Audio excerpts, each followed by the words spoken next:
ఎవరైనా సరే ఆరోగ్యంగా ఉండాలంటే శుభ్రత పాటించాలి. మరి శుభ్రత కావాలంటే ఎలిం ప్రొడక్ట్స్ వాడాలి. జగిత్యాల జిల్లా కోరుట్ల ఆదర్శ నగర్లో జరిగినటువంటి ఒక ఇన్సిడెంట్ గురించి ఇప్పుడు అందరూ మాట్లాడుకుంటున్నటువంటి పరిస్థితి.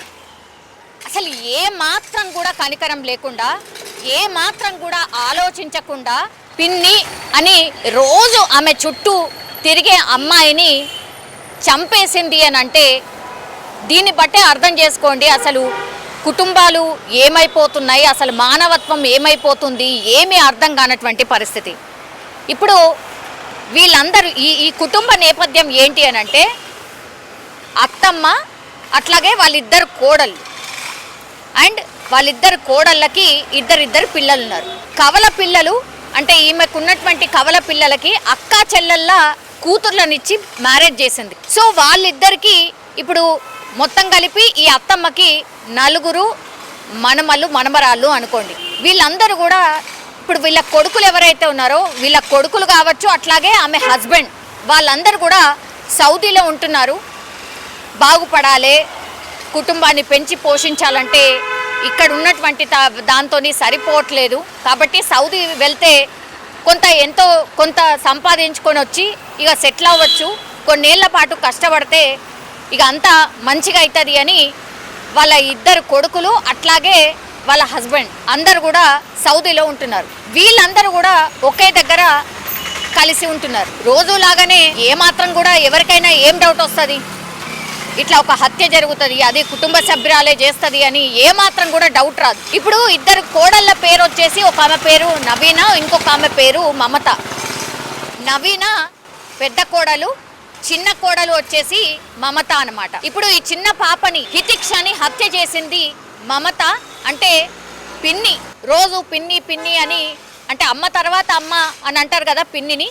సో ఆ పిన్నే వాళ్ళ అమ్మ మీద ఉన్నటువంటి కోపంతో ఇప్పుడు ఆ బిడ్డని చంపేసినట్టుగా పోలీసులు ప్రాథమికంగా ఒక నిర్ధారణకైతే వచ్చిండ్రు. ఈమెను అరెస్ట్ కూడా చేసింది. అసలు ఏం జరిగింది అంటే నిన్న తిక్ష వాళ్ళ మమ్మీ ఎవరైతే ఉన్నారో నవీన ఆమె కరీంనగర్ లో షాపింగ్ అని వెళ్ళిందట. అత్తమ్మని చూసుకోమని చెప్పి వెళ్ళింది. సో వాళ్ళ అత్తమ్మ అట్లనే చూసుకుంటుంది. జస్ట్ ఆమె స్కూల్కి వెళ్ళి వచ్చింది. శనివారం రోజు ఆ పాప స్కూల్కి వెళ్ళి వచ్చింది, 1వ తరగతి చదువుతుంది. స్కూల్కి వెళ్ళి వచ్చిన తర్వాత నేను స్నానం చేపిస్తానమ్మా, నువ్వు ఆడుకో అని చెప్పి వెళ్ళింది. 2 మినిట్స్లో బాత్రూమ్ వెళ్ళి వచ్చేసరికి ఆ పాప కనిపించలేదు. తోటి పిల్లలతోని ఇప్పటి వరకు ఆడుకునుంది, ఎటుపోయింది అని అంటే పక్కనే ఈయనే కనిపించింది అని మిగతా తోటి పిల్లలు కూడా చెప్పిండ్రట. వెతికిండ్రు ఎంతకు కూడా కనబడలేదు. ఇక మిగతా వాళ్ళందరికీ కాల్ చేసింది ఆమె, ఇట్లా బిడ్డ కనబడతలేదు, 1 గంట అయిపోయింది, 2 గంటలు అయిపోయింది, ఎటుపోయిందో అర్థమైతలేదు అని. చిన్నగా ఊర్లలో ఎట్లుంటుంది మనకు తెలుసు కదా, పక్కనే ఇండ్లు ఉంటాయి, అడపదడప బయటకు పోవుడు వచ్చుడు, ఇట్లా ఒకరు చూసుకుంటూనే ఉంటారు. అట్లే అనుకుంది, ఎన్నో ఆడుకుంటుందిలే, ఎట్నో పక్కన ఉంటుందిలే అని అనుకున్నారు. ఇక 4:30-5 ప్రాంతాల్లో ఇన్సిడెంట్ జరిగింది. ఏమైపోతుంది, రాత్రైనా కొద్దిగా టెన్షన్ పెరిగిపోతుంది. గంట అవుతుంది, ఇంకా కూడా దొరకట్లేదు, పక్కనే ఎక్కడ ఉందేమో అని అందరి ఇళ్లలో వెళ్ళి ఆ అత్తమ్మ వెతకడం స్టార్ట్ చేసింది. అయినా దొరకలేదు. అటు ఫోన్లు కూడా కొట్టిందనమాట, ఎవరన్నా కనిపించిందా మీకు ఎవరన్నా అని. ఇప్పుడు ఈ మమత ఎవరైతే హత్య చేసిందని భావిస్తున్నారో వాళ్ళ పిన్ని వరుస, ఆమె దగ్గరలో ఉన్నటువంటి ఒక దగ్గర చిన్నగా ప్రైవేట్ జాబ్ చేస్తూ ఉంటదట. సో ఈమె అదను కోసం వెయిట్ చేసింది, ఎప్పుడు అదను దొరుకుతుందా, నా అక్క ఎట్లా తీర్చుకోవాలి, నా అక్క మీద కోపాన్ని ఏదో ఒక రూపంలో తీర్చుకోవాలి అని అనుకుంది. దానికి బేసికల్లీ 2 రీజన్స్ చెప్తున్నారు. ఒకటి, ఆమె బెట్టింగ్లలో పైసలు ఓడగొట్టుకుందట. దగ్గర 18 లక్షల వరకు బెట్టింగ్ లో పైసలు పోడగొట్టింది మమత. అయితే ఆ అప్పు తీర్చడానికని ఇక వీళ్ళు మగవాళ్ళు ఆడ సౌదీలు ఉంటున్నారు కదా, అంతో కొంత పంపించిన తర్వాత ఈ బెట్టింగ్ కి సంబంధించిన అప్పులు ఏవైతే ఉన్నాయో వాటిని తీర్చడం స్టార్ట్ చేసిండ్రు. ఇళ్లలో ఎట్లుంటుందో మనకు తెలుసు కదా. ఇక ఒక మాట ఆ మాట ఈ మాట, వాళ్ళ అత్తమ్మనుడు, ఆ తర్వాత నవీన అంటే వాళ్ళ అక్క అనుడు, ఇవన్నీ ఆమె తీసుకోలేకపోయింది, తట్టుకోలేకపోయింది. చాలా టైమ్స్ ఆమెని పాయింట్అవుట్ చేస్తూ ఇవే మాటలు అనడం, ఆమెకు కోపం తెప్పించడం, పదే ఆమెను గుచ్చి నీ వల్లనే అప్పైంది, అందుకనే వీళ్ళందరూ బయట పోయి ఉంటున్నారు, నీ వల్లనే అని చాలా టైమ్స్ అంటూ ఉండేవాళ్ళట. అండ్ ఇంకోటి ఏంటి, ఈ రీజన్ తోని ఇప్పుడు ఈ పెద్ద ఆమె ఎవరైతే ఉన్నారో నవీన, ఆమెకు ప్రయారిటీ పెరిగిపోయింది, ఎక్కువ ఇంపార్టెన్స్ పెరిగిపోయింది. అంటే ఈమె మాట అసలు ఇంట్లో చెల్లేది కాదు, కేవలం నవీన మాటనే వినేది, వాళ్ళ అత్తమ్మ కావచ్చు, మిగతా ఎవరైతే ఉన్నారో కుటుంబ సభ్యులందరూ కూడా. సో దీంతోని ఆమె కోపం ఇంకా రెట్టింపు అయిపోయింది. ఏం చేయాలా, ఏదో ఒకటి చేయాలా, నా వల్ల అయితలేదు అనుకుంది. వీళ్ళకి ఏదో ఒక లెసన్ ఖచ్చితంగా నేను వాళ్ళకు నేర్పియాలి అని అనుకుంది. అసలు ఏమీ ఆలోచించలే, ఇంకా ఏదో ఒకటి గట్టిది పెద్దది చెయ్యాలి, అయితే గాని వీళ్ళిగా దారికి రారు అనుకున్నదో ఏమనుకుందో తెలియదు గాని పాపం ఈ హితిక్ష అనే పాపని చంపేస్తే ఆమె కోపం తీరుతుంది అనుకున్నదా, లేకపోతే వాళ్ళ అక్క మీద అంటే తోటి కోడల మీద ఉన్న కోపం పోతుంది అనుకున్నదా, ఏం ఆలోచించిందో తెలియదు. తీరా చూస్తే ఆ రోజు ఇప్పుడు నవీన వాళ్ళ అమ్మ హితిక్ష వాళ్ళ మమ్మీ షాపింగ్ కి వెళ్ళింది. అత్తమ్మ ఒక్కతే ఉన్నది, పిల్లలు మాత్రమే ఉన్నారు, బయట ఆడుకుంటున్నారు. ఇదే అదనుగా భావించింది కాబట్టి ఆమె ఏం చేసింది, పిన్నే కాబట్టి పాపం హితిక్షకు కూడా ఏ మాత్రం కూడా డౌట్ రాలేదనుకుంటా. సో మూడో ఇల్లు, వాళ్ళ ఇల్లు నుంచి మూడో ఇంటి దగ్గర ఆమె అంటే ఆ ఇల్లుకి నా కాంపౌండ్ కి సంబంధించిన గేటు లేదు, అట్లాగే బాత్రూమ్ కి డోర్ కూడా లేదట. సో అదే కరెక్ట్ ప్లేస్ గా భావించినట్టుంది. తీరా ఆ పాప ఆడుకుంటూ ఆడుకుంటూ అటు పోయిందా, లేకపోతే ఈమెనే పిలిచి ఆ బాత్రూమ్ లో పిలిచి చంపేసిందా తెలీదు. ఇప్పుడు పోలీసుల విచారణలో అవన్నీ కూడా బయటపడే పరిస్థితి ఉంటుంది. ఆ పక్కన మూడో ఇల్లు, వాళ్ళ ఇల్లు నుంచి మూడో ఇంటి దగ్గరనే ఆమె శవమై కనిపించింది. పూర్తిగా రక్తపు మడుగులో ఆ పాప గొంతు దగ్గర. ఇప్పుడు ఈ మమత ఎవరైతే ఉన్నారో, ఈ మమత కత్తి అట్లాగే కట్టర్తోని అత్యంత దారుణంగా పాశవికంగా ఆమె గొంతు దగ్గర పొడిచి చంపేసినట్టుగా పూర్తిగా ఆనవాళ్లు కనిపిస్తున్నాయి. బాత్రూమ్ లో రక్తపు మడుగులో ఆ పాప పసిపాప పడి ఉంది, పూర్తిగా చనిపోయింది అని నిర్ధారణ చేసుకున్న తర్వాతనే ఆమె వెంట ఆల్రెడీ ఇంకో డ్రెస్ తెచ్చుకుంది. సో ఇవన్నీ రక్తపు మరకలు ఉంటాయి కాబట్టి మమత ఆ డ్రెస్ ని మార్చేసుకొని ఇంకో డ్రెస్ వేసుకొని ఏమీ తిరగనట్టు ఏమీ ఎరగనట్టు ఆమె బయటకు వచ్చి మళ్ళీ హితిక్షని వెతికే ప్రయత్నం చేసింది. ఎంత దారుణం ఒకసారి ఊహించుకోండి. వాళ్ళలాగానే కలిసిపోయి నా బిడ్డనే ఏదో మిస్ అయినట్టుగా నాటకమాడుతూ దొంగ ఏడుపులు ఏడుస్తూ తల బాదుకుంటూ గట్టి గట్టిగా అరుస్తూ ఏడుస్తూ ఇంత చేసింది. అసలు విజువల్ చూసిన వాళ్ళు ఎవరైనా సరే ఇప్పుడు మమతనే హత్య చేసింది అన్న తర్వాత అసలు ఆశ్చర్యపోతున్నారు. ఇంత భయంకరంగా మనుషులు ఉంటారా, ఇంత భయంకరంగా ఆలోచిస్తారా, అసలు మానవత్వం చచ్చిపోయిందా అని మాట్లాడుకుంటున్నటువంటి పరిస్థితి. ఆ చిన్న పాపకి అసలు ఏం తెలుసు?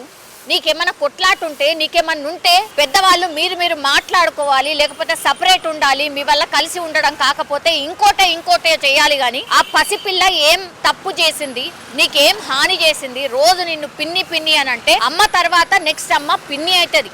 అట్లాంటి అమ్మాయిని చంపేసింది మమత అంటే ఇక ఎవరిని నమ్మాలి? అసలు పిల్లలు ఎవరిని నమ్మొచ్చు అనేది అర్థం కాని పరిస్థితి. ఇక్కడ అదే జరిగింది. ఎందుకంటే ఆమె మరి ఏం ఆలోచించిందో తెలియదు. క్రైమ్ చేసేసి ఆ పిల్లని చంపేసిన తర్వాత ఆమె కోపం తీరిపోతుంది అనుకున్నది కావచ్చు, కానీ నేను దొరక అని ఎట్లా అనుకుందో అర్థం కాలేదు. సీసీ కెమెరాలు ఉన్నాయి, టెక్నాలజీ ఉంది. అండ్ ఇప్పుడు మమత ఒక్కటే చేసిందా? మమతతో పాటు ఇంకెవరన్నా సహకరించిండ్రా? మమతతో పాటు ఇంకెవరికైనా కోపం ఉందా హితిక్ష మీద, లేకపోతే వాళ్ళ ఫ్యామిలీ మీద ఎవరికైనా కోపం ఉందా? ఇట్లా అన్ని కోణాల్లో పోలీసులు దర్యాప్తు చేస్తున్నారు. ఈ మొక్కతే చేసిందా, లేకపోతే ఇంకెవరైనా సహకరించిండ్రా? ఇట్లా అన్ని కోణాల్లో పోలీసులు అయితే దర్యాప్తు చేస్తున్నారు. ఇప్పుడు ఆమెను తీసుకెళ్లి పోలీసులు విచారణ చేస్తున్నారు, అరెస్ట్ కూడా చేసిండ్రు. సీసీ కెమెరాలో స్పష్టంగా కనిపిస్తోంది ఓన్లీ మమత మాత్రమే ఆ ఇంటి లోపలికి వెళ్ళింది. ఆ తర్వాత పాప మమత లోపలికి వెళ్ళిండ్రు. ఆ తర్వాత మాత్రం పాప రాలేదు. ఆమె మాత్రం ఒక డ్రెస్ వేసుకుంది, ఆ డ్రెస్ తీసేసి ఇంకో డ్రెస్ తోని బయటకు వచ్చినటువంటి పరిస్థితి స్పష్టంగా సీసీ కెమెరాలో రికార్డ్ అయి ఉంది. ప్రాథమికంగా కూడా విచారణ చేసిన వాళ్ళతో పాటే ఉండింది, ఏడ్చింది, వెతికింది, అంతా చేసింది. కానీ ఎక్కడ కూడా డౌట్ రాదు నా మీద అనుకుంది కాబట్టే ఇదంతా నాటకం చేసింది. తీరా చూస్తే సీసీ కెమెరా ఉందని మర్చిపోయిందా? సీసీ కెమెరాలో మరి నేను కనబడను అనుకుందా, ఏమనుకుందో తెలియదు. సీసీ కెమెరాలో స్పష్టంగా మమతనే చేసినట్టుగా పూర్తి స్థాయిలో అక్కడ కనిపించినట్టుగా పోలీసుల విచారణలో తేలినట్టుగా అయితే చెప్తున్నారు. ఈ మొత్తం ఇన్సిడెంట్ కి సంబంధించి పోలీసులు అఫీషియల్ గా వచ్చి చెప్తే గానీ పూర్తి ఇన్ఫర్మేషన్ తెలియదు. కానీ ఇప్పుడు సీసీ కెమెరా ఒకటి, ఆ తర్వాత ఇప్పుడు మమత మీదనే ఎందుకు అంటే అనుమానం రావాలి? ఎందుకంటే ఇంట్లో బాలేదు, ఇంట్లో వాళ్ళిద్దరికి పడట్లేదు కాబట్టి ఈ కోణంలోనే పోలీసులు విచారణ చేసినప్పుడు మరి ఈమెనే హత్య చేసి ఉండొచ్చా అని విచారణ చేసినప్పుడు ప్రాథమికంగా కొంత ఇన్ఫర్మేషన్ వచ్చింది, మమత మీదనే డౌట్ వచ్చింది కాబట్టి ఇప్పుడు పోలీస్ స్టేషన్లో అరెస్ట్ చేసి విచారణ చేస్తున్నారు. ఆ విచారణలో భాగంగా మరి మమత నిజంగానే హత్య చేసిందా, లేకపోతే ఎవరితోనైనా హత్య చేయించిందా, సీసీ కెమెరాలో ఇప్పుడు ఏం కనిపిస్తుంది? మనకు బయటకు వస్తున్న ఇన్ఫర్మేషన్ ప్రకారం అయితే మమతనే చేసినట్టుగా చెప్తున్నారు. కొంత ప్రాథమిక ఇన్ఫర్మేషన్ అయితే బయటకు వచ్చింది కాబట్టి దాని ఆధారంగా మనం మాట్లాడుతున్నటువంటి సిచ్యువేషన్. కానీ ఎంత దారుణం కదా, మమతనే అంటే పిన్నే హత్య చేయడం ఇప్పుడు పూర్తిగా తెలంగాణలో సంచలనంగా మారిపోయింది కేసు. ఇప్పుడు ఆమెకు కూడా పిల్లలు ఉన్నారు. వాళ్ళ పిల్లల మైండ్ లో ఏముంటది? ఇప్పుడు అమ్మ ఇట్లా చేసింది అని వాళ్ళకి తెలియకుండా ఉంటుందా? మాట్లాడకుండా ఉంటుందా? ఇప్పుడు వాళ్ళని ఎట్లా చూస్తారు మిగతా వాళ్ళు? ఇప్పుడు నవీన్ అనే ఎట్లా చూస్తారు? బిడ్డను చంపిన పిల్లల్ని ఎట్లా చూడాలా? ఇవన్నీ క్వశ్చన్స్. అంటే ఏదో కోపంలో చేశామంటే చేశాం అన్నట్టు అనుకుంటే మరి మిగతా దాని తర్వాత వచ్చే కాన్సిక్వెన్సెస్ ఎంత భయంకరంగా ఉంటాయి అనేది కనీసం ఆలోచన ఉండట్లేదు. ఇంత భయంకరంగా మనుషులు ఎందుకు మారిపోతున్నారో అర్థం కావట్లేదు అంటూ కూడా చాలామంది ఈ ఇన్సిడెంట్ తెలిసిన వాళ్ళు మాట్లాడుతున్నటువంటి పరిస్థితి కనిపిస్తోంది. కానీ అత్యంత దారుణం. పోలీసులు అయితే ఈ కేసుకి సంబంధించి పూర్తి ఆధారాలను కూడా సేకరిస్తున్నారు. ఎవరిని కూడా వదిలిపెట్టకుండా పూర్తిగా క్షుణ్ణంగా క్లూస్ని కావచ్చు, లేకపోతే ఆమె సెల్ ఫోన్లో రికార్డ్ అయినటువంటి ఏమైనా మెసేజెస్ ఉంటే వాటిని కావచ్చు పూర్తి స్థాయిలో విచారణ చేసిన తర్వాత ఈ కేసుకి సంబంధించిన డీటెయిల్స్ పోలీసులు చెప్పే అవకాశం అయితే కనిపిస్తోంది.